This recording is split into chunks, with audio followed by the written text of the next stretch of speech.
Versículo 5. Graças a Deus por essa oportunidade. Repete o livro.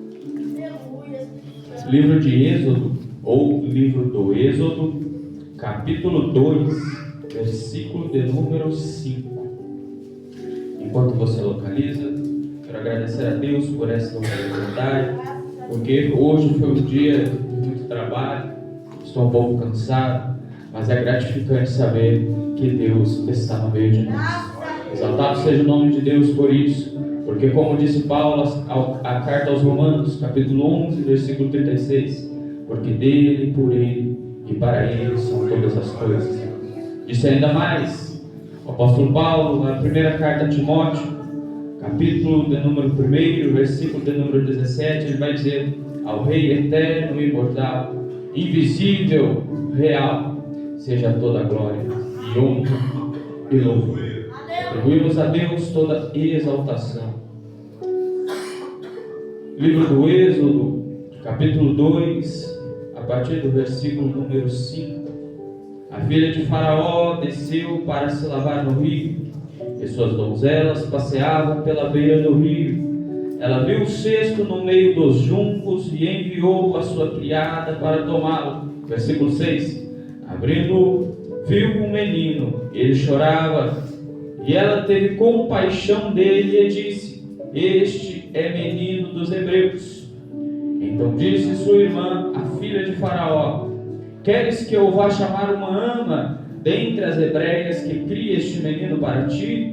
Respondeu-lhe a filha de Faraó: vai. Foi, pois, a moça e chamou a mãe do menino Moisés. Então lhe disse a filha de Faraó: leva este menino e o cria, que eu te darei o teu salário. A mulher tomou o menino e o criou. Verso 10. Sendo o menino já grande, ela o trouxe à filha de Faraó, que o adotou. Ela lhe pôs o nome de Moisés e disse: das águas o tirei. A igreja pode estar tomando assento em nome de Jesus. Glórias a Deus por mais esta ministração. Estaremos falando neste sermão a respeito da revelação progressiva de Deus por meio da história de Israel. Nós entendemos que a história de Israel é uma história muito vasta, antiga e conhecida. Mas quero salientar aqui alguns aspectos que tornam a história de Israel tão interessante. O primeiro aspecto é porque Deus se manifesta através da história. Deus se manifesta através da história de Israel, chamando um homem por nome Abraão. Antes de Deus chamar Abraão, não há relatos, não há história de Deus se manifestando à humanidade. Deus chama um homem por nome Abraão, fala: Abraão, sai de tua tenda, sai do meio da tua parentela para um lugar que eu te mostrarei. Nós vemos um Deus se manifestando através da voz, e vemos um Deus em Gênesis capítulo número 1, criando tudo através de sua voz. Nós vemos um Deus invisível, mas real, como disse o apóstolo Paulo. Nós vemos um Deus que não aparece, mas que consola. Nós vemos um Deus que não se mostra, mas que está presente. Nós vemos um Deus que chama Abraão um Deus invisível, um Deus secreto, um Deus que dá uma determinação a Abraão: Abraão, vai, porque eu te mostrarei a terra. Nós vemos um Deus que chama um homem numa terra longínqua e o faz uma promessa, dizendo que ele seria pai de nações, seria pai de gerações. Nós estamos diante de um contexto em que Abraão não viu a Deus. Estamos diante de um contexto em que Abraão não conhecia Deus. Estamos diante de um contexto que Abraão não tocou Deus, mas Abraão ouviu a Deus. Logo nós não precisamos tocar Deus. Logo nós não precisamos ver Deus. O que devemos ter é intimidade com Ele para ouvir e saber que Ele está nos ouvindo. Nós não precisamos tocá-lo, porque Deus não é uma imagem de escultura. Ele é invisível, mas real. Torna a dizer, como disse o apóstolo Paulo. Mas essa história não falaremos a respeito de Abraão, nem dos patriarcas. Nós vamos falar nesta noite a respeito da história de Israel, mais propriamente dito a partir do capítulo 37 de Gênesis, que se inicia com a história de um homem chamado José. José, no capítulo número 37 do livro de Gênesis, a partir do versículo 7, vai dizer: existem dois verbos ali, dominar e reinar. José falou aos seus irmãos que ele teve um sonho, e que nesse sonho ele dominava e reinava sobre os seus irmãos. Mas os seus irmãos já o odiavam por conta de algumas características essas que tornavam Josué odiado por seus irmãos. São elas: era o filho da velhice de Jacó. No versículo 3 do capítulo 37, nós vamos observar que ele era o filho da velhice de Jacó, era presenteado por seu pai, era verdadeiro e era sonhador. Estas características tornavam José odiado por seus irmãos, mas ainda mais odiado por seus irmãos pelos seus sonhos de que ele dominaria e reinaria sobre seus irmãos. É interessante de se ver que, se nós olharmos somente para o final, foi um final de muito lucro para José. Se olharmos somente a história do início e o final, somente o início da história e o final da história, nós vamos ver que foi uma história de muito sucesso à primeira vista para José. Mas quando nós olhamos o processo, nós vemos que não foi um processo tão fácil. Nós observamos que não foi um processo tão simples de se aguentar. Nós vemos um José que era amado de seu pai, era um homem, era um jovem verdadeiro, um jovem sincero, um jovem sonhador, que sonhou um dia estar dominando e reinando sobre seus irmãos. Mas após isso nós vemos um José jogado na cisterna. Após isso nós vemos um José vendido como escravo, estando no lugar que ele não queria estar, mas estando em um lugar que era o propósito de Deus para ele estar. Veja que José não imaginava passar por tudo que ele passou. José não sabia que ele passaria por tudo que ele passou. Mas nós servimos a um Deus que não se revela no final, Deus se revela no percurso. Aleluia.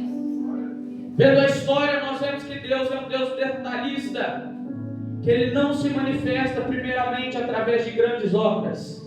Deus se manifesta primeiramente através da simplicidade. Nós vemos um Deus que não se manifesta no final, mas se manifesta no decurso do caminho. Existe uma ilustração que diz que havia um homem que ele tinha um grande objetivo, e o objetivo dele era chegar lá no final, cruzar uma grande linha. E a história diz que esse homem começou a caminhar. E aí no trajeto desse homem, ele se deparava com pessoas, com acontecimentos. E ele sempre passava por um homem. E este homem falava para ele: olha para trás. Mas esse rapaz nunca olhava para trás, continuava indo para frente, até que ele chegou no objetivo dele. Mas ao chegar no objetivo, ele sentiu um grande vazio. Parecia que nada preencheu o vazio dele. E ele pensou: ora, já que isso não preencheu meu vazio, vou voltar. Vou retornar ao início. E começou ele sua jornada novamente. Até que ele passou por aquele homem novamente. Aquele homem falou para ele: fulano, senhor, olha para trás. Mesmo assim ele não olhou e continuou seguindo. Chegou no início novamente, mesmo vazio. E ele falou: nossa, não é possível, tem alguma coisa de errado. Vou ir no meu objetivo novamente. Seguiu o objetivo dele. Mas quando ele encontrou com aquele rapaz disse para ele: olha para trás. E este homem olhou para trás. Quando este homem olha para trás, o coração dele se encheu de alegria, porque ele viu o percurso que ele percorreu, porque ele viu o decurso que ele passou por dificuldades, passou por lugares que ele nunca imaginou que passaria. E naquele momento o coração dele se preencheu. Talvez você sejamos este homem. Olhe para trás, veja o percurso. Às vezes nós olhamos somente para o futuro e nós não vemos o trabalhar de Deus no decurso. Às vezes nós nos preocupamos somente com o final e não vemos a mão de Deus no processo. Muito mais importante que o final é o processo. E o processo tornou José governador do Egito. E o processo tornou Moisés o libertador de Israel. E o processo tornou Jesus o Rei dos Reis. Aleluia! O chamado de Jesus não começou direto dentro de uma sinagoga pregando às pessoas. O ministério de Jesus começou no deserto. Mateus capítulo de número 4. Quando nós nos atentamos ao processo, nós glorificamos a Deus, porque Deus está presente em todos os momentos de nossa vida. Veja aqui a trajetória de Deus. Levou José até o Egito, mas durante esse processo de trajetória, ele passou pela cisterna, passou por perseguição e foi preso. E a história de Israel no Egito começa com José como governador do Egito. Veja que no livro de Gênesis, Gênesis significa início, significa começo, mas Êxodo significa partida. Então veja que com José deu-se o início da história de Israel no Egito, mas o Egito não era a terra prometida. Embora eles estivessem sendo abençoados no Egito, no período de José como governador, o Egito ainda não era a terra prometida por Deus. Veja aqui, no princípio, o Egito foi um local de bênção, refúgio e livramento a Israel. Mas a Bíblia vai dizer que este momento cessou, que este momento acabou. E me veio uma pergunta: ora, no início o Egito foi bênção e livramento, mas depois virou escravidão. E o propósito de Deus? Se Deus mandou o povo de Israel para lá, mandou para sofrer? Uma pergunta que me vem à mente, mas logo vem a resposta. E o propósito de Deus continua inabalável. Porque independente do contexto, independente da situação, tenha certeza de uma coisa, que o propósito de Deus continua inabalável. Deuteronômio capítulo número 32, versículo 4 vai dizer que Ele é a rocha cuja obra é perfeita, porque todos os seus caminhos são justos. Deus é a verdade e nele não há injustiça, ou seja, Deus é justo e reto. Então o primeiro aspecto que eu quero trazer para a sua vida é: observe o processo. Observe o decurso do tempo. Não se atente ao final, mas se atente às manifestações de Deus durante o processo. Em Gênesis capítulo número 50, verso 24, José diz que Deus se manifestaria. José sabia que o Egito era temporário. Embora rodeado de bênçãos, o Egito era temporário. Veja que as bênçãos na nossa vida não determinam o plano de Deus. Observe que as dificuldades na nossa vida não determinam o plano de Deus. O plano de Deus é um só. E este plano de Deus, este propósito de Deus é inefável e infalível. Portanto, não se apegue a bênçãos, não se apegue a objetivos, se apegue a Deus, porque nós servimos a um Deus que é inabalável. Em Salmos diz que Ele é a rocha inabalável e Deus é a nossa fortaleza. Diz mais que Ele é o nosso socorro bem presente na hora da angústia. E sabendo disso, nós vamos para o livro de Êxodo, capítulo de número 1. Veja que interessante, que a origem das 12 tribos de Israel, a saber, Rúben, Simeão, Levi, Judá, Isacar, Zebulon, Benjamim, Dan, Naftali, Gade, Azer e José. Esta é a origem das 12 tribos de Israel, e não se deram fora de outro lugar que não fosse dentro do Egito. Veja que dentro do Egito Deus ainda tem um propósito. Veja que dentro do Egito se originou toda a nação de Israel, ou seja, Deus nunca perdeu o controle. Deus sempre usou de instrumentos diferentes. Então, se você está na bonança ou se você está no Egito, tenha certeza que nada sai do controle de Deus.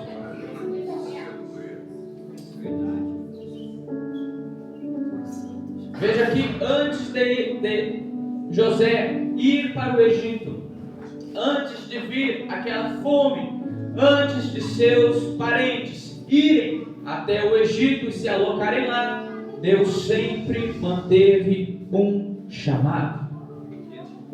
Deus sempre conservou o propósito dele sobre Abraão, depois Isaac e depois Jacó.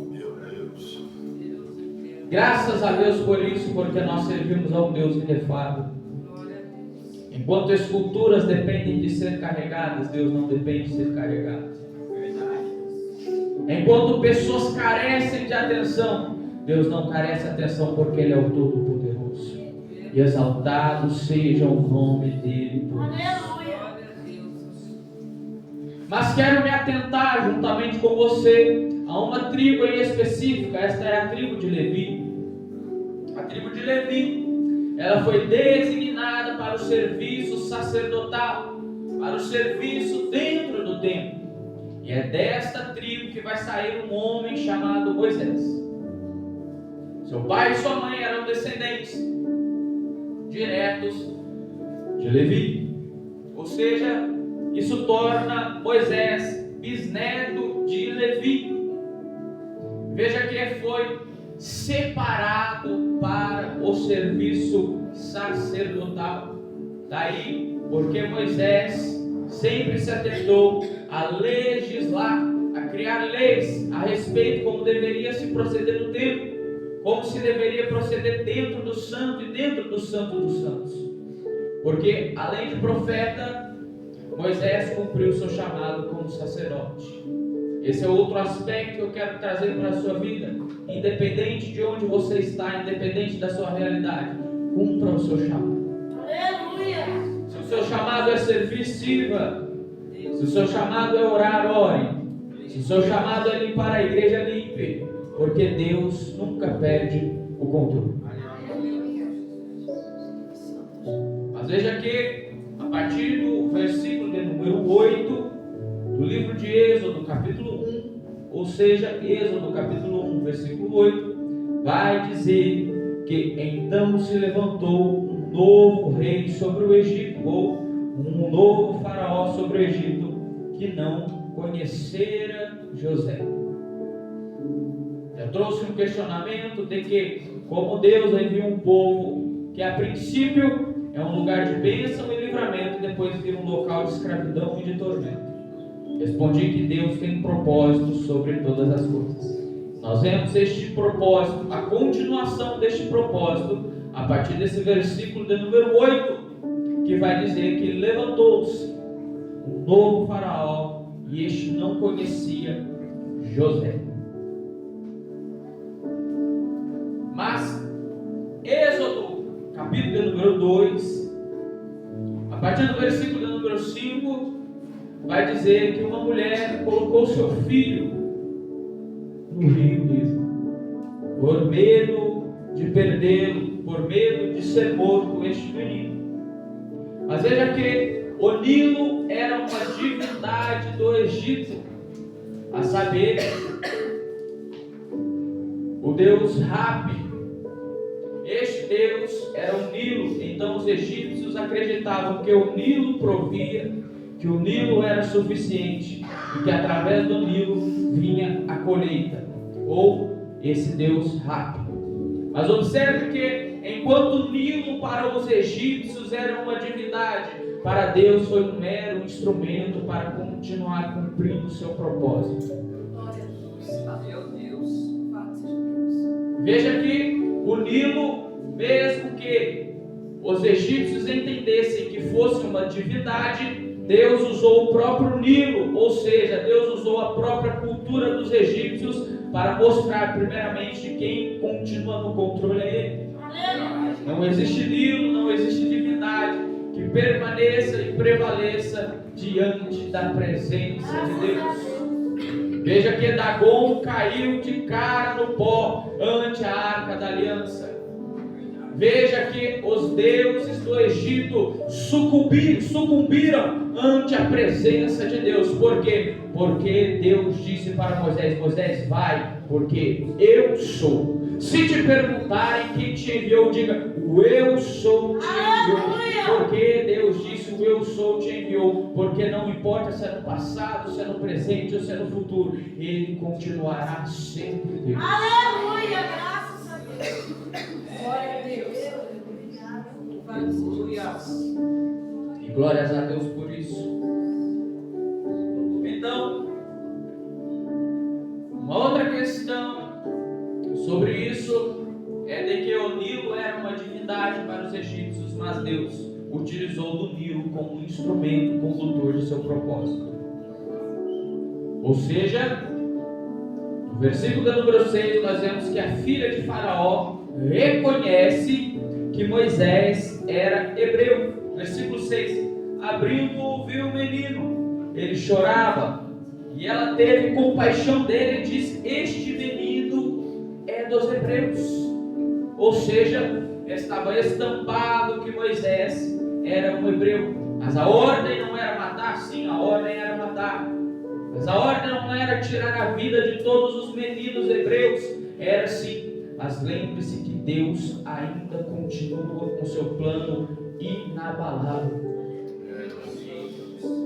Então esta mulher adota Moisés. Essa mulher toma Moisés e começa a o criar. Qual era a possibilidade disso acontecer? De uma egípcia passar a cuidar, passar a criar um hebreu. Eu te respondo que Deus age através da impossibilidade. Lucas 1,37 diz que para Deus nada é impossível. Aleluia. A Bíblia nos afirma que Deus, Ele trabalha onde os nossos braços não chegam. Deus opera onde os nossos pés não chegam. E foi isso que aconteceu na história de Israel. Deus estava operando onde os israelitas não conseguiam mais operar. Deus estava trabalhando onde os hebreus não conseguiam mais trabalhar através de seu propósito. Deus é fiel a Deus. Deus é fiel. Se formos colocar tudo isso na ponta do lápis, nós vamos dizer que é loucura.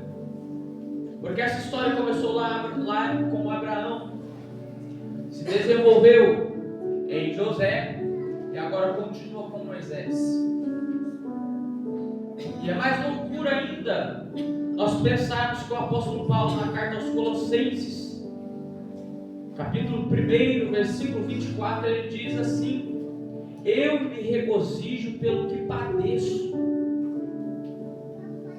As feridas da igreja estão no meu corpo. Olha o que Paulo estava dizendo. Ele se regozijava pelo que ele padecia. Ou seja, ele se alegrava nas suas dores. Meu Jesus. A Bíblia diz que para o mundo é loucura, mas para nós é a manifestação do poder de Deus. Como uma pessoa se regozija na própria dor? Como alguém se regozija na própria dificuldade, na perseguição. Era isso que Paulo estava falando. Olha, eu estou feliz, eu estou alegre, porque eu estou sendo perseguido. Mas por que Paulo estava sendo perseguido? Por pregar a cruz. Aleluia. Por pregar o evangelho verdadeiro. Só não sofre perseguição quem não prega o evangelho verdadeiro. Só não é difamado quem não leva o evangelho verdadeiro. Só não passa por luta, não passa por afronta aquele que prega o evangelho que amacia a carne. Mas Jesus não veio nos dar um amaciante. Jesus não nos veio dar algo que conforta o nosso ego. A Bíblia é totalmente diferente disso. A Bíblia, ela nos afronta. A Bíblia condena o nosso pecado. E glórias a Deus por isso, porque a Bíblia ainda exige renúncia. Aleluia, graças a Deus. Porque para servir a Deus ainda é necessário renúncia. É necessário renunciarmos às nossas vontades para servir a Deus. Por quê? Porque Deus é um Deus santo. Aleluia. Por que é necessário? Porque Deus é um Deus puro. Aleluia. E este Deus puro, ele se manifesta através da história da humanidade. Ele se manifesta através do processo, através do propósito. Veja que de Gênesis a Êxodo nós temos diversos acontecimentos. Mas o fato de não mudar a história de Israel, mas o fato de sempre acontecer alguma coisa, ou que livrava o povo de Israel, ou que poupava o povo de Israel, sempre teve a mão de Deus. Então nós chegamos no livro de Êxodo, que é a libertação do povo de Israel, que é a libertação do povo hebreu do cativeiro, da escravidão egípcia. Mas ao longo do período do tempo nós vamos ver que a Abraão Deus se revelou como provedor, a Isaac como cumpridor de promessa, a Jacó como aquele que transforma. A partir de hoje não chamarás mais Jacó, mas Israel. Era Deus provando que Deus ainda transforma o vaso mais sujo e a pessoa mais vil deste mundo. Deus ainda continua transformando. A Moisés ele se revelou como o libertador, a Davi como Deus do impossível, como Deus das causas impossíveis. A Elias ele se revelou como Deus que responde, quando o altar é consertado. Mas e agora na nova aliança? A partir da nova aliança, como Deus se revela? Deus se revela na encarnação perfeita da palavra que é Cristo. Aleluia. A revelação de Deus no Novo Testamento se dá na pessoa perfeita de Cristo. Como assim? O Evangelho de Jesus Cristo, segundo escreveu João, capítulo 1, versículo 1. E no princípio era o Verbo estava com Deus e o Verbo era Deus. E habitou entre nós. Ou seja, é a perfeita encarnação da palavra de Deus. Aleluia. Veja que o propósito do coração de Geazi,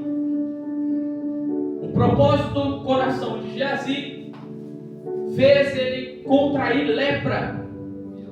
O propósito do coração de Davi fez Davi pecar, fez Davi adulterar. O propósito do coração do ser humano é mau, mas veja que o propósito de Deus sobre Davi o tornou um rei. O propósito de Deus sobre Moisés o tornou como um dos maiores profetas do Antigo Testamento. O propósito de Deus sobre a vida de Paulo o transformou no maior divulgador do Evangelho. Veja que enganoso é o coração do homem. Os nossos propósitos nos levam para o pecado, mas o propósito de Deus sobre a nossa vida nos leva para a salvação. enquanto o propósito pecaminoso do homem o leva à corrupção, o propósito santo de Deus o conduz para a purificação. Aleluia, em nome de Jesus. São coisas diferentes. Nós entendemos que o propósito do ser humano é falho e que o propósito de Deus é inefável. São dois ambientes diferentes. E dentro destes ambientes, me vem uma pergunta: como Deus se manifesta a nós? Pois bem, na antiga aliança, Deus se manifestou como provedor, se manifestou como aquele que transforma, como cumpridor de promessa, como aquele que responde. Na nova aliança se manifestou na encarnação perfeita de Cristo. E para nós, nos dias atuais, está em Apocalipse capítulo 1, versículo 8: eu sou o Alfa e o Ômega, o princípio e o fim. Ou seja, para nós Deus se revela como aquele que veio e aquele que voltará. Aleluia. Aleluia. Graças a Deus.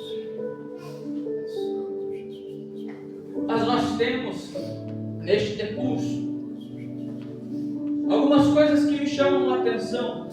São elas que Moisés foi profeta e sacerdote, Davi foi rei, Elias foi profeta, Samuel foi profeta e sacerdote. Aqui nós vemos três bases: rei, sacerdote e profeta. Mas ninguém ao longo da história bíblica, ninguém ao longo da história de Israel ocupou os três postos. Ninguém foi rei, sacerdote e profeta ao mesmo tempo. Saul era rei, tentou ser sacerdote, tentou ser profeta e morreu. Ninguém é capaz, afirmo novamente, ninguém é capaz de ser rei, sacerdote e profeta. Por quê? Porque nós somos pecadores. Mas passou um por esta terra. Aleluia. Mas passou um por esta terra que é capaz e é rei, sacerdote e profeta. Aleluia. O nome dele é Jesus Cristo. Veja que é um tripé: rei, sacerdote e profeta. Este tripé ajuda na base. E a única forma da base sustentar é sendo este tripé e sendo inabalável. E a Bíblia vai dizer para nós que Deus é inabalável e que Jesus foi e é rei, sacerdote e profeta. Onde que eu posso ver que Jesus é rei? Pois bem, Apocalipse 19, versículo 16 vai dizer: e no manto e na sua coxa tem escrito este nome: Rei dos Reis e Senhor dos Senhores. E quanto a sacerdote, Hebreus capítulo 7, verso 24 ao 27 vai dizer: mas este, porque permanece eternamente, tem um sacerdócio perpétuo, tem um sacerdócio eterno, portanto pode também salvar perfeitamente os que por ele se chegam a Deus, vivendo sempre para interceder por eles. Verso 26: porque nos convinha tal sumo sacerdote, santo, inocente, imaculado, separado dos pecadores e feito mais sublime do que os céus, que não necessitasse, como sumos sacerdotes, falando dos homens, de oferecer cada dia sacrifício, primeiramente por seus próprios pecados, depois pelo povo, porque isto fez ele uma vez, oferecendo-se a si mesmo. Portanto, o sacerdócio perfeito e imaculado é Jesus. Aleluia. E agora, como profeta, Deuteronômio capítulo 18, versículo 18 e 19: eu lhe suscitarei um profeta do meio dos seus irmãos, como tu, e porei as minhas palavras na sua boca, e ele lhes falará tudo o que eu lhe ordenar. Meu Deus. São fatos que tornam Cristo rei, sacerdote e profeta. Mas ainda tem uma característica a mais. Esta característica está no livro de Isaías, capítulo 9, versículo 6, que vai dizer: porque um menino nos nasceu, um filho se nos deu, maravilhoso, conselheiro, Deus forte, Pai da eternidade, príncipe da paz. É, Jesus. Ou seja, rei, sacerdote, profeta, maravilhoso, conselheiro, Deus forte, Pai da eternidade e príncipe da paz. Graças a Deus por isso. Veja que toda a revelação progressiva de Deus no Antigo Testamento culminou, apontava para Jesus Cristo no Novo Testamento. E ao final, em Apocalipse capítulo 1, versículo 8, nos garante que Ele voltará. Ou seja, toda a revelação apontou para Cristo. E nós devemos nos atentar a Ele de igual forma. Eu agradeço a minha oportunidade em nome de Jesus.